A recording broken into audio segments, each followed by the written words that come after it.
In the last lecture, we saw how social engineering is the art of convincing people to reveal confidential information. In this lecture, we are going to see three main types of social engineering that we should be aware of. So, there are three types of social engineering: human-based, computer-based, and mobile-based. Starting with the human-based social engineering, also called as impersonation. It is the most common technique where the attacker pretends to be someone legitimate or an authorized person. Attackers may impersonate a legitimate or authorized person either personally or using a communication medium such as phone or email. Impersonation helps attackers in tricking a target to reveal sensitive information.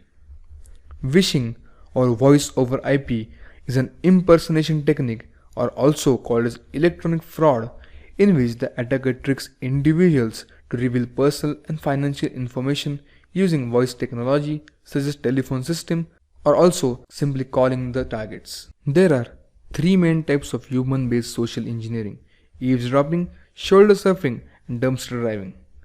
Eavesdropping is interception of audio, video, or written communication.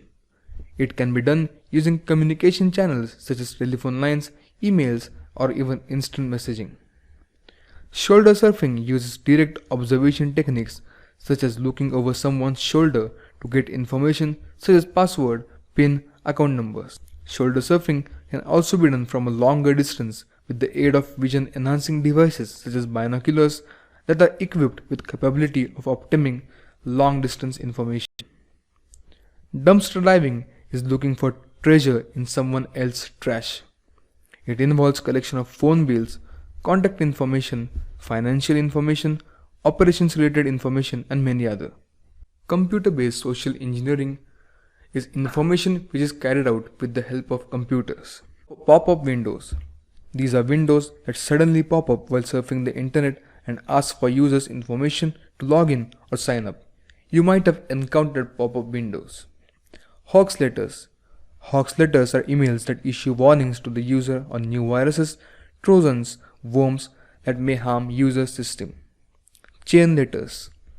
Chain letters are emails that offer free gifts such as money and software on the condition that the user has to forward the mail to said number of persons. Instant chat messenger. It is gathering personal information by chatting with a selected online user to get information such as birth dates and maiden names. Spam emails. Irrelevant, unwanted, and unsolicited email to collect the financial information, social security numbers, and network information are some types of fraud emails. Phishing is a practice of sending an illegitimate email falsely claiming to be a form of legitimate site in an attempt to acquire users' personal or account information. Phishing emails or pop-ups redirect user to fake web pages of mimicking trustworthy sites that ask them to submit their personal information. In mobile-based social engineering, information is obtained with the help of mobile apps. Attackers create malicious apps with attractive features and similar names to that of popular apps and publish them on major app stores. Unaware, the users download these apps and get infected by the malware that sends credentials to the attackers. This is how mobile-based social engineering takes place. In first, attacker infects the victim's PC. Next, attacker uploads a malicious application to an app store.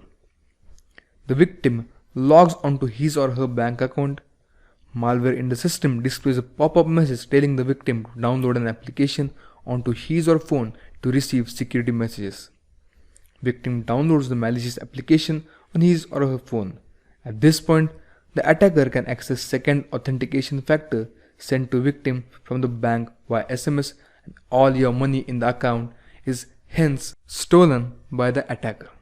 Let us discuss countermeasures to avoid social engineering attacks. Good policies and procedures are ineffective if they are not taught and reinforced by the employees. After receiving training, employees should sign a statement acknowledging that they have understood the policies. The main objectives of social engineering defense strategies are to create user awareness, robust internal networks, and secure policies, plans, and processes.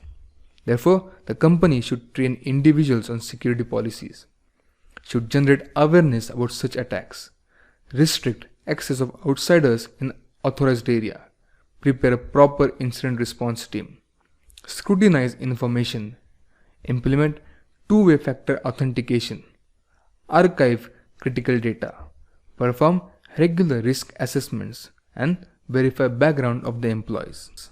What's next? We will have a practical on social engineering.